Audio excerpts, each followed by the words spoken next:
खनिज तथा ऊर्जा संसाधन। भारत अपनी विविधतापूर्ण भूगर्भिक संरचना के कारण विविध प्रकार के खनिज संसाधनों से संपन्न है। भारी मात्रा में बहुमूल्य खनिज पूरा जीवित काल या लाइजोइक एज में उद्भिद है। संदर्भ अध्याय 2 कक्षा 11 पाठ्य पुस्तक भौतिक भूगोल के मूल सिद्धांत और मुख्य प्रायद्वीपीय भारत की आग्नेय तथा कायांतरी चट्टानों से संबंध है।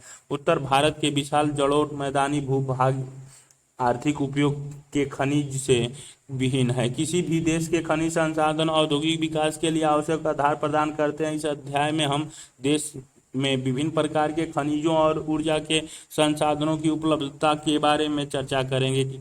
एक खनिज निश्चित रासायनिक एवं भौतिक गुणों विशेषताओं के साथ कार्बनिक या अकार्बनिक उत्पत्ति का प्राकृतिक पदार्थ है। खनिज संसाधनों के प्रकार। रासायनिक एवं भौतिक गुण धर्मों के आधार पर खनिज को दो प्रमुख श्रेणियों धात्विक धातु और अधात्विक अधातु में समूहित किया जा सकता है, जो कि निम्न प्रकार से वर्गीकृत किया जा सकता है। खनिज, धात्विक खनिज, अधात्विक खनिज। धात्विक खनिज में लौह, उदाहरण के लिए लोहा, मैग्नीज आदि। अलौह में उदाहरण के लिए तांबा, बॉक्साइट आदि। अधात्विक खनिज में ईंधन खनिज, उदाहरण कोयला, पेट्रोलियम, प्राकृतिक गैस इत्यादि।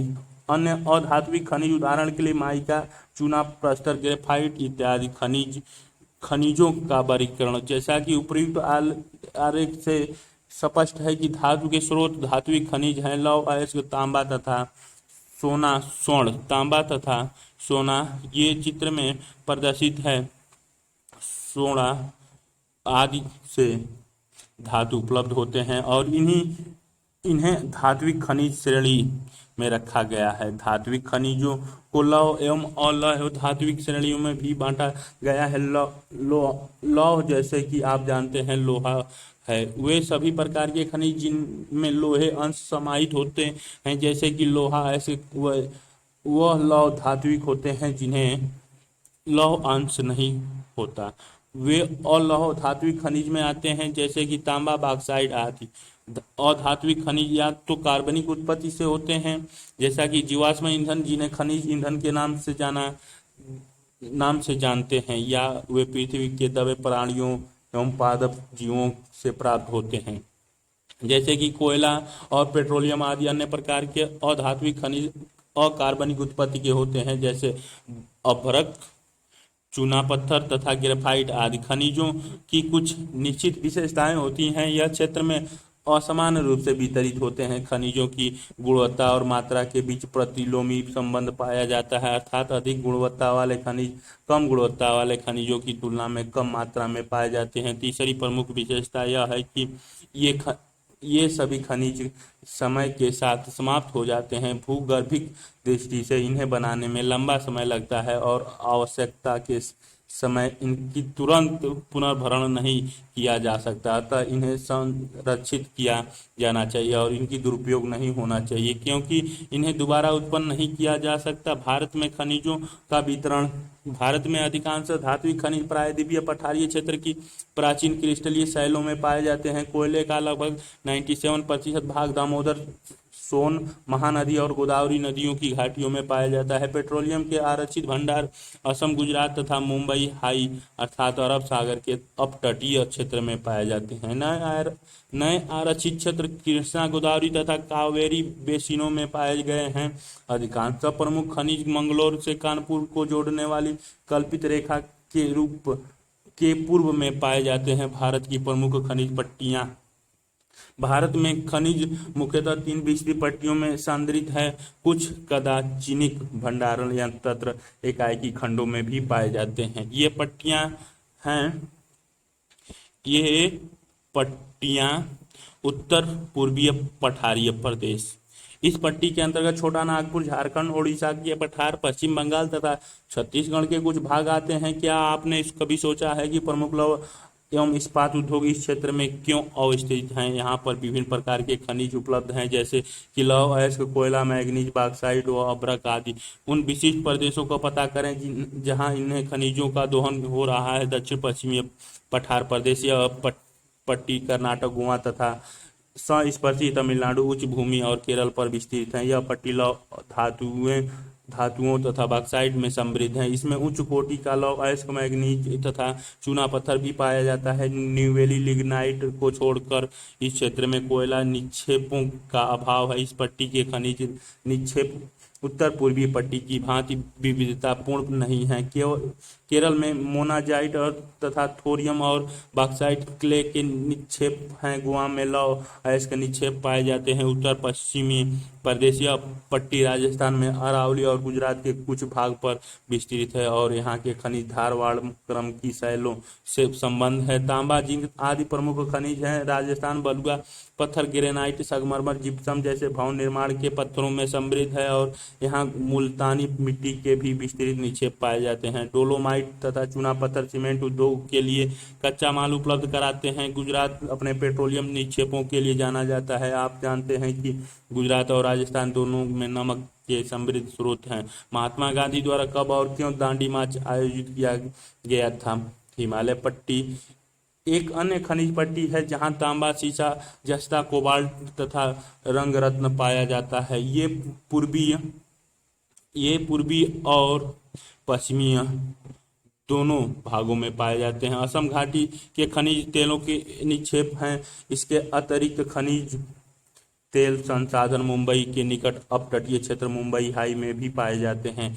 आगे के पृष्ठों में आप कुछ महत्वपूर्ण खनिजों के स्थानीय प्रारूपों के बारे में जानेंगे। लौह अयस्क, मैग्नीज तथा क्रोमाइट आदि से लौह खनिज धातु आधारित उद्योगों के विकास के लिए एक सुदृढ़ आधार प्रदान करते हैं। लौह खनिजों के संचय एवं उत्पादन दोनों में ही हमारे देश की स्थिति अच्छी है। लौह अयस्क भारत में लौह अयस्कों के प्रचुर संसाधन हैं। यहाँ एशिया के विशालतम लौह अयस्क आरक्षित हैं। हमारे देश में इस अयस्क के दो प्रमुख प्रकार हेमेटाइट और मैग्नेटाइट पाए जाते हैं। इसकी सर्वोत्तम गुणवत्ता के कारण इसकी विश्व भर में भारी मांग है। लौह अयस्क की खदानों देश के उत्तर पूर्वी पठार प्रदेश में कोयला क्षेत्र के निकट स्थित है, जो इसके लिए लाभप्रद है। लौह अयस्क के कुल आरक्षित भंडारों का लगभग 95% भाग ओडिशा, झारखंड, छत्तीसगढ़, कर्नाटक, गोवा, आंध्र प्रदेश और तमिलनाडु राज्यों में स्थित है। ओडिशा में लौह अयस्क सुंदरगढ़, मयूरभंज, झार स्थित पहाड़ी जल श्रृंखलाओं में पाया जाता है। यहाँ की महत्वपूर्ण खदानें माहिसानी, सुला, एपता, बादम पहाड़, मयूरभंज, किरूबुर, केंदुझार तथा बोनाई सुंदरगढ़ है। झारखंड की ऐसी ही पहाड़ी श्रृंखलाओं में कुछ सबसे पुरानी लौह अयस्क की खदानें हैं तथा अधिकतर लौह एवं इस्पात संयंत्र इनके आसपास ही स्थित हैं। नोआ मंडी और गुआ जैसी अधिकतर महत्वपूर्ण खदानें पूर्वी और पश्चिमी सिंहभूम जिले में स्थित हैं। यह पट्टी और आगे दुर्ग, दांतेवाड़ा और बैलाडीला एक विस्तृत है। डल्ली और दुर्ग में राजहरा की खदानें देश की लौह अयस्क की महत्वपूर्ण खदानें हैं। कर्नाटक में लौह अयस्क के निक्षेप बल्लारी जिले के सुंदर होसपेट क्षेत्र में तथा चिक्कमंगलुरु जिले के बाबा बुदन पहाड़ियों और आयरन और मीनिंग गेट बूस्ट्स आयरन और meaning the industry in the India in the attracting several new players both the large small.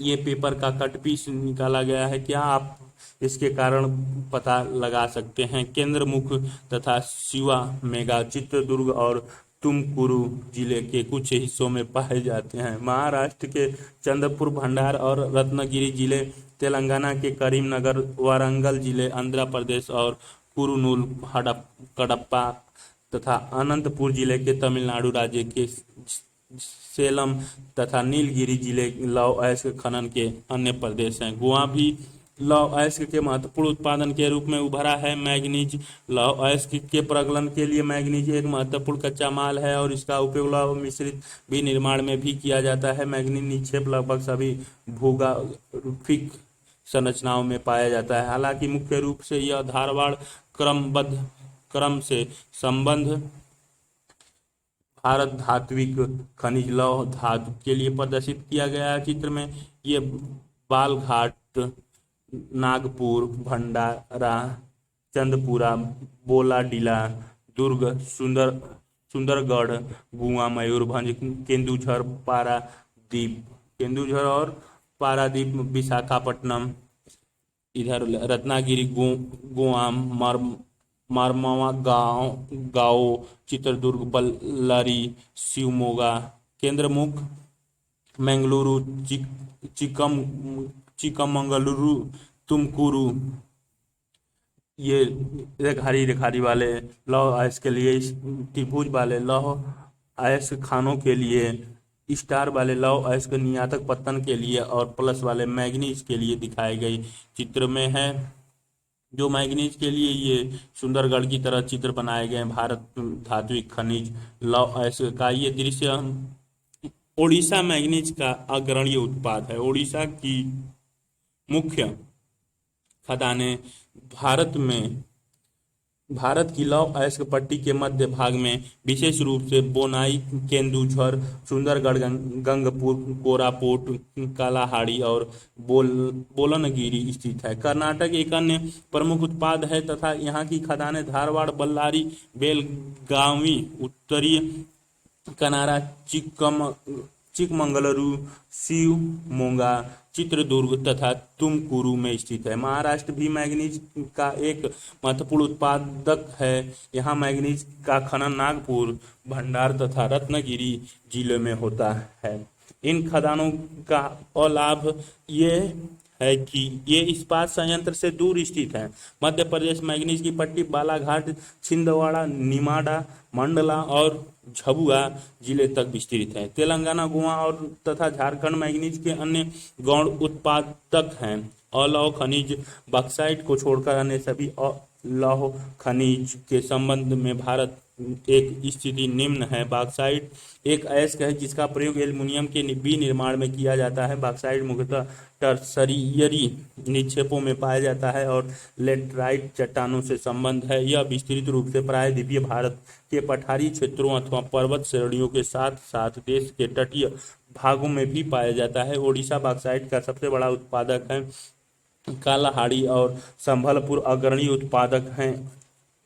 दो अन्य क्षेत्र जो अपने उत्पादक को बढ़ा रहे हैं वे बोलनगिर तथा कोरापुट हैं। झारखंड में लोहारडागा जिले के पेंटलेडस में इसके समृद्ध निक्षेप हैं। गुजरात, छत्तीसगढ़, मध्य प्रदेश एवं महाराष्ट्र अन्य प्रमुख उत्पादक राज्य हैं। गुजरात के भावनगर और जामनगर में इसके प्रमुख निक्षेप हैं। छत्तीसगढ़ में बॉक्साइट निक्षेप अमरकंटक के पठार में पाए जाते हैं, जबकि मध्य प्रदेश में कटनी, जबलपुर तथा बालाघाट में बॉक्साइट के महत्वपूर्ण निक्षेप हैं। महाराष्ट्र में कोलाबा, ठाणे, रत्नागिरी, सतारा, पुणे तथा कोल्हापुर महत्वपूर्ण उत्पादक हैं। कर्नाटक, तमिलनाडु तथा गोवा बॉक्साइट के गौण उत्पादक है। तांबा बिजली की मोटरें, ट्रांसफार्मर तथा जनरेटर्स आदि बनाने तथा विद्युत उद्योगों के लिए तांबा एक अपरिहार्य धातु है। यह एक मिश्र धातु योग्य, अघातवर्ध तथा तन्य धातु है। आभूषणों की सुदृढ़ता प्रदान करने के इसे स्वर्ण के साथ भी मिलाया जाता है। तांबा निक्षेप मुख्यतः झारखंड के सिंहभूमि जिले में, मध्य प्रदेश के बालाघाट तथा राजस्थान के झुंझुनू और अलवर जिले में पाए जाते हैं। तांबा के गौण उत्पादक आंध्र प्रदेश गुंटूर जिले का अग्निकुंडाला, कर्नाटक के चित्रदुर्ग तथा हासन जिले और तमिलनाडु के दक्षिण आर्काट जिला है। अधात्विक खनिज भारत में उत्पादित अधात्विक खनिज में अभ्रक महत्वपूर्ण है। स्थानीय खपत के लिए उत्पन्न किए जा रहे अन्य खनिज चूना पत्थर, डोलोमाइट तथा फॉस्फेट हैं। अभ्रक का उपयोग मुख्यतः विद्युत एवं इलेक्ट्रॉनिक्स उद्योगों में किया जाता है। इसे पतली चादरों में विघटित किया जा सकता है जो काफी सख्त और सुनम्य होती है। भारत में अभ्रक मुख्यतः झारखंड, आंध्र प्रदेश, तेलंगाना व राजस्थान में पाया जाता है। इसके पश्चात तमिलनाडु, पश्चिम बंगाल और मध्य प्रदेश आते हैं। झारखंड में उच्च गुणवत्ता वाले अभ्रक निचले हजारीबाग पठार के 150 किमी लंबी व 22 किमी चौड़ी पट्टी में पाया जाता है। आंध्र प्रदेश में नेल्लौर जिले में सर्वोत्तम प्रकार के अभ्रक का उत्पादन किया जाता है। राजस्थान में अभ्रक की पट्टी लगभग 320 किमी लंबाई में जयपुर से भीलवाड़ा और उदयपुर के आसपास विस्तृत है। कर्नाटक के मैसूर व हासन जिले, तमिलनाडु के कोयम्बटूर, तिरुचिरापल्ली, मदुराई तथा कन्याकुमारी जिले, महाराष्ट्र के रत्नागिरी तथा पश्चिम बंगाल के पुरुलिया एवं बांकुरा जिले भी अभ्रक के निक्षेप पाए जाते हैं। ऊर्जा संसाधन, ऊर्जा उत्पादन के लिए खनिज ईंधन अनिवार्य है। ऊर्जा की आवश्यकता कृषि, उद्योग, परिवहन तथा अर्थव्यवस्था के अन्य खंडों में भी होती है। कोयला, पेट्रोलियम तथा प्राकृतिक गैस जैसे खनिज ईंधन जो जीवाश्म ईंधन के रूप में जाने जाते हैं, परमाणु ऊर्जा के परंपरागत स्रोत हैं। ये परंपरागत स्रोत साम्यपय संसाधन हैं। भारत धात्विक खनिज यानी अलौह धातुएं, ये खेतड़ी, स्टार, अलवर, भीलवाड़ा, उदयपुर और कटनी, हजीराबाग, अमरकंटक, सिंहभूमि, बालघाट, बिलासपुर, मैकाल पहाड़ी, कोरापुट। स्टार वाले तांबे उत्पाद के लिए और गोल वाले बीच में बना है तो बॉक्साइट के लिए दिखाए गए हैं। ये चित्र में बॉक्साइट और धात्विक, बॉक्साइट तांबे के लिए हैं, धात्विक खनिज और लौह धातु भारत के नक्शे में दिखाई गई हैं। कोयला एक महत्वपूर्ण खनिज में से एक है जिसका मुख्य उपयोग ताप विद्युत उत्पादन और लौह के प्रगलन के लिए किया जाता है। कोयला मुख्य रूप से 2 भूगर्भीय कालों की शैल क्रमों में पाया जाता है जिनका नाम है गोंडवाना और टर्सरी निक्षेप। भारत में कोयला निक्षेप का लगभग 80% भाग बिटुमिनस प्रकार का है और गैर कोककारी श्रेणी का है। गोंडवाना कोयले के प्रमुख संसाधन पश्चिम बंगाल, झारखंड, उड़ीसा, छत्तीसगढ़, मध्य प्रदेश, महाराष्ट्र और आंध्र प्रदेश में अवस्थित है। कोयला क्षेत्रों में है। भारत में सर्वाधिक महत्वपूर्ण गोंडवाना कोयला क्षेत्र दामोदर घाटी में स्थित है। ये झारखंड बंगाल कोयला पट्टी में स्थित है और इस प्रदेश के महत्वपूर्ण कोयला क्षेत्र रानीगंज, झरिया, बोकारो, गिरिडीह और तथा कर्णपुरा झारखंड है। झरिया सबसे बड़ा कोयला क्षेत्र है। इसके बाद रानीगंज आता है। कोयले से संबंध अन्य नदी घाटी गोदावरी, महानदी तथा सोन है। सर्वाधिक महत्वपूर्ण कोयला खनन केंद्र मध्य प्रदेश में सिंगरौली यानी सिंगरेनी में खनन कर्मियों के बचाव हेतु चिड़िया। सिंगरेनी कोलेरीज देश के अग्रणी कोयला उत्पादक कंपनी है जो अभी भी भूमिगत केनरी कोयला खदानों में जानलेवा कार्बन मोनोऑक्साइड गैसों की उपस्थिति का पता लगाने हेतु चिड़िया का उपयोग करते हैं। यदि कोयला खदान के अंदर वायु में अधिक विषाक्तता कार्बन डाइऑक्साइड गैस की थोड़ी मात्रा भी उपलब्ध होती है तो खनन कर्मी बेहोश हो जाते हैं और मर भी जाते हैं। यद्यपि खनन कर्मी के बारे में मीठी मीठी बातें करते हैं तथापि उसे नन्ही चिड़िया के लिए भूमि के नीचे का अनुभव बिल्कुल सुखद नहीं होता। जब इस पक्षी को कार्बन डाइऑक्साइड से युक्त खदान में उतारा जाता है तो वह संकट के लक्षण प्रदर्शित करती है, जैसे कि पंखों का फड़फड़ाना, जोर से चहचहाना और जीवन का अंत। यह प्रक्रिया तब भी होती है जब हवा में कार्बन डाइऑक्साइड की उपस्थिति 15% होती है। यदि हवा में यह मात्रा 0.3% की हो जाती है तो चिड़िया तुरंत ही संकट को प्रदर्शित करती है और 2 या 3 मिनट में ही वो अपने ठिकान से पड़ती है। एक कोयला खनन के अनुसार इन पंछियों का एक पिंजरा कार्बन डाइऑक्साइड 0.15% से अधिक मात्रा के लिए अच्छा संकेतक होता है। एक कंपनी द्वारा आरंभ किए गए दस्तावेज कार्बन डाइऑक्साइड में हवा में न्यूनतम 10 ppm मात्रा से उच्चतम 1000 ppm तक की सूचनाएं दे सकता है, लेकिन इस सब के बावजूद खनन कर्मी पंछियों पर, जिन्होंने अपने सैकड़ों अग्रज खनन कर्मियों की जान बचाई, अधिक विश्वास करते हैं। डेक्कन क्रॉनिकल 26/8/06 को लिया गया है। नेवेली कोलफील्ड का ये दृश्य दिखाया गया है। भारत परमाणु ऊर्जा स्रोत। सोनीपत, साहिबाबाद, बमरोला, दिल्ली, गुड़गांव, आंवला, शाहजहांपुर, जगदीशपुर, औरैया, सिंगरौली, बोकारो, झरिया, रानीगंज, विजयपुर, अंटा, कलोल, झाबुआ, अलकेश्वर, जहीरा, बड़ोदरा, बसीन, मुंबई हाई, सिंगरौली, नेवली, तलचर, कोरबा, इधर माकूम, डिगबोई, नहरकटिया, नजीरा, जंजी, शिव सागर और मोरान, जो कि असम में पड़ते हैं। कोयले के लिए ये रेघारी वाले बनाए गए हैं कोयला क्षेत्र। त्रिभुज वाले कोयला खानों के लिए, चतुर्भुज वाले तेल क्षेत्र के लिए, मुख्य प्रमुख आरक्षित गैस के लिए ये उसे हल्के दृश्य वाले सीधी लाइन वाले HBJ प्राकृतिक गैस पाइपलाइन को प्रदर्शित करता है। ये दिल्ली से जोड़ती हुई पाइपलाइन हजीरा तक बनी दिखाई दे रही है। भारत परंपरागत ऊर्जा स्रोत।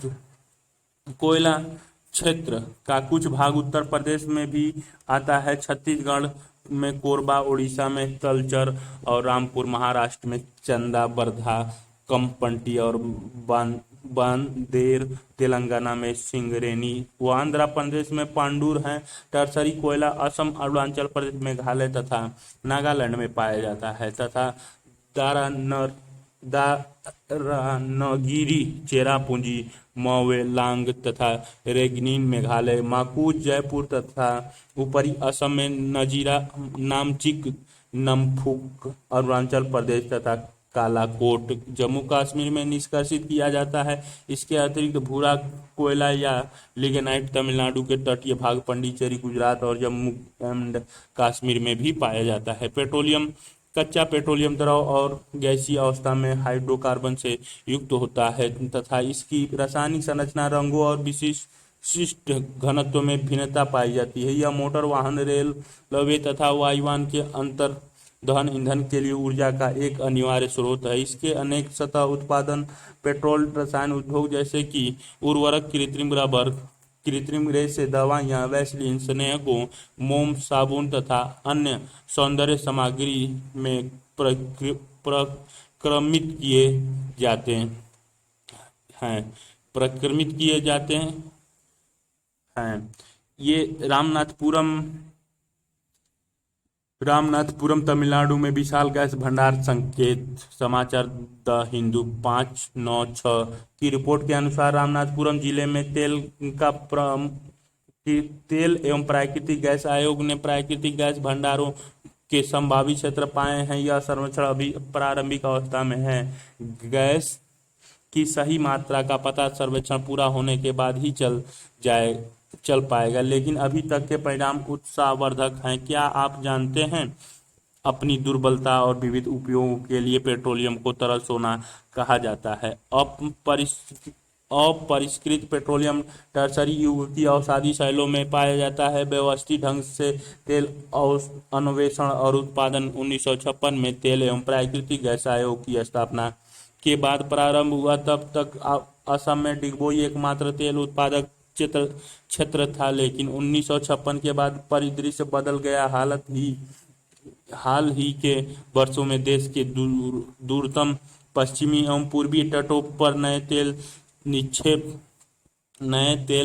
निक्षेप पाए गए हैं। असम में डिगबोई, नाहरकटिया तथा मोरान महत्वपूर्ण तेल उत्पादक क्षेत्र हैं। गुजरात में प्रमुख तेल क्षेत्र अलकेश्वर, कालोल, मेहसाणा, नवागाम, कोसांबा तथा लेनूज है। मुंबई हाई, जो मुंबई नगर से 160 किमी दूर अपतटीय क्षेत्र में पड़ता है, को 1973 में खोजा गया था और वहां 1976 में उत्पादन प्रारंभ हो गया। तेल एवं प्राकृतिक गैस को पूर्वी तट पर कृष्णा, गोदावरी तथा कावेरी के बेसिनों को अन्वेषणात्मक कूपों में पाया गया। कूप से निकाला गया तेल अपरिष्कृत तथा अनेक अशुद्धियों से परिपूर्ण होता है।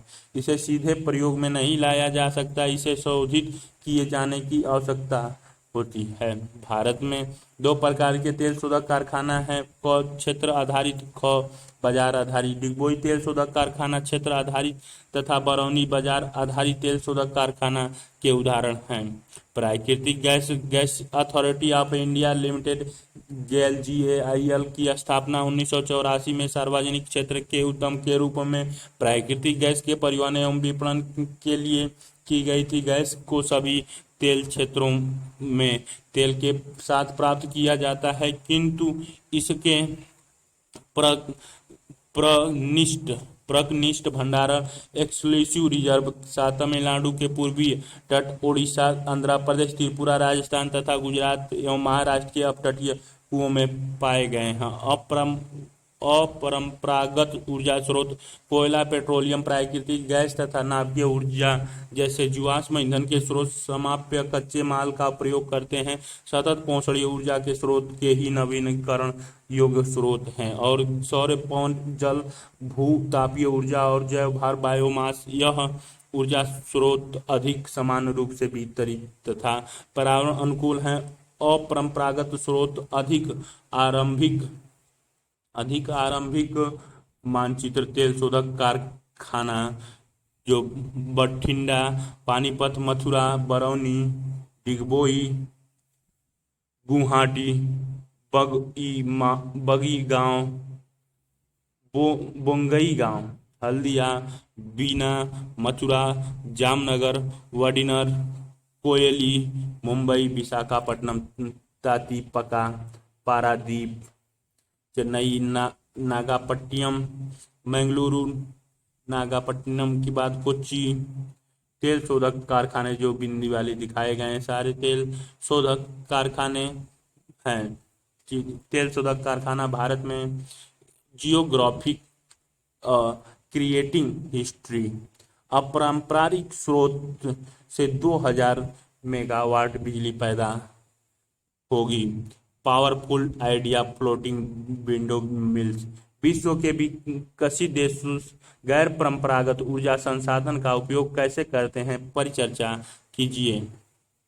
लागत के बावजूद अधिक टिकाऊ, परिस्थिति अनुकूलन तथा सस्ती ऊर्जा उपलब्ध कराते हैं। नाभिकीय ऊर्जा हाल के वर्षों में नाभिकीय ऊर्जा एक व्यवहार्य स्रोत के रूप में उभरा है। नाभिकीय ऊर्जा के उत्पादन में प्रयुक्त होने वाले महत्वपूर्ण खनिज यूरेनियम और थोरियम है।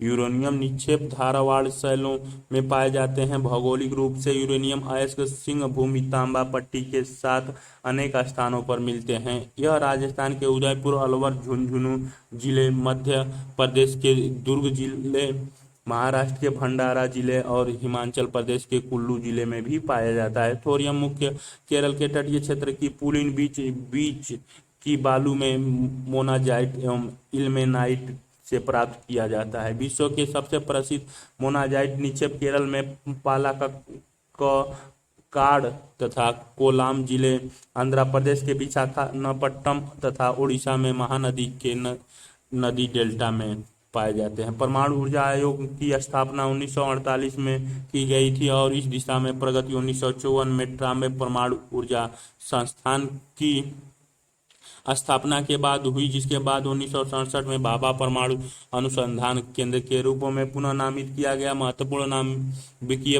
ऊर्जा परियोजना तारापुर महाराष्ट्र, कोटा के पास रावत भाटा राजस्थान, कल्पक्कम तमिलनाडु, नारौर उत्तर प्रदेश, कैंगो कर्नाटक तथा काकरापाड़ा गुजरात में है। सौर ऊर्जा फोटोवोल्टाइक सेलों में विपासित सूर्य की किरणों को ऊर्जा में परिवर्तित किया जा सकता है, जिसे सौर ऊर्जा के नाम से जाना जाता है। सौर ऊर्जा को काम में लाने के लिए जिन दो प्रक्रमों को बहुत ही प्रभावी माना जाता है वे हैं फोटोवोल्टाइक और सौर तापीय प्रौद्योगिकी। अन्य सभी और नवीनीकरण ऊर्जा स्रोत की अपेक्षा सौर तापीय प्रौद्योगिकी अधिक लाभप्रद है। यह लागत प्रतिस्पर्धा, पर्यावरण अनुकूल तथा निर्माण में आसान है। सौर ऊर्जा कोयला अथवा तेल आधारित संयंत्रों की अपेक्षा 7% अधिक और नाभिकीय ऊर्जा से 10% अधिक प्रभावी है। यह समानतः हीटरों, फसल सूचकों, क्रॉप ड्रायर, कुकर्स आदि जैसे उपकरणों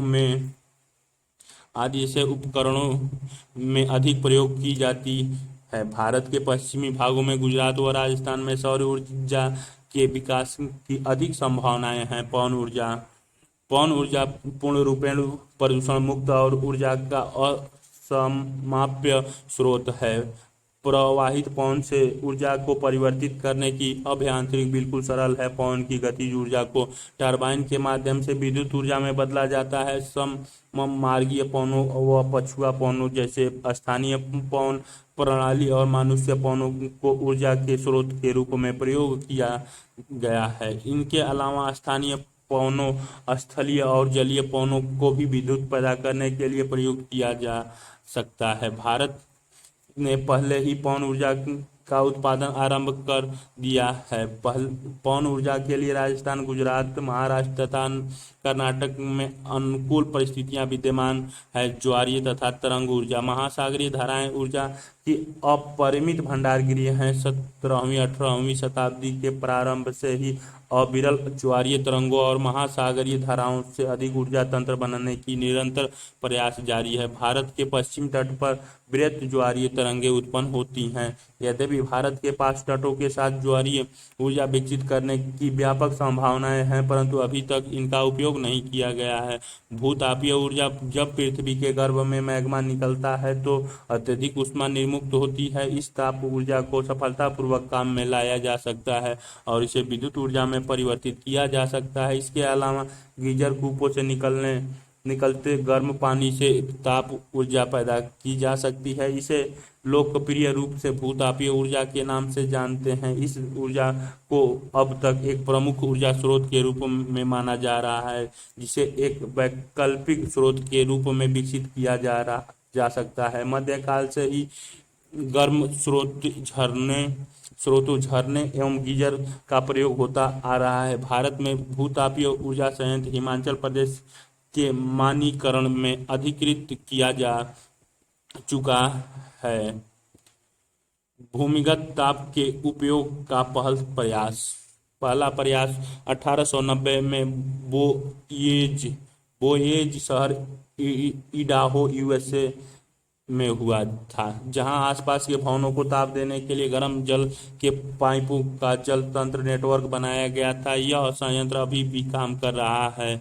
जैव ऊर्जा उस ऊर्जा को कहा जाता है जिसे जैविक उत्पादों से प्राप्त किया जाता है, जिसमें कृषि अवशेषों, नगर पालिका, औद्योगिक तथा अन्य अपशिष्ट शामिल होते हैं। जैव ऊर्जा परिवर्तन का एक संभावित स्रोत है। इसे विद्युत ऊर्जा, ताप ऊर्जा तथा खाना पकाने के लिए गैसों में परिवर्तन किया जा सकता है। यह अपशिष्ट एवं कूड़ा कचरा प्रक्रमित करेगा एवं ऊर्जा भी पैदा करेगा। यह विकासशील देशों के ग्रामीण क्षेत्रों के आर्थिक जीवन को भी बेहतर बनाएगा तथा पर्यावरण प्रदूषण घटाएगा, उनकी आत्मनिर्भरता बढ़ाएगा तथा जलाऊ लकड़ी पर दबाव कम करेगा। नगर पालिका कचरे को ऊर्जा में बदलने वाली ऐसी ही एक परियोजना नई दिल्ली के अकोला में स्थित है। खनिज संसाधनों का संरक्षण, सतत पहुंचड़ीय विकास की चुनौती के लिए आर्थिक विकास की चाह का पर्यावरणीय मुद्दों से समन्वय आवश्यक है। संसाधन उपयोग के परंपरागत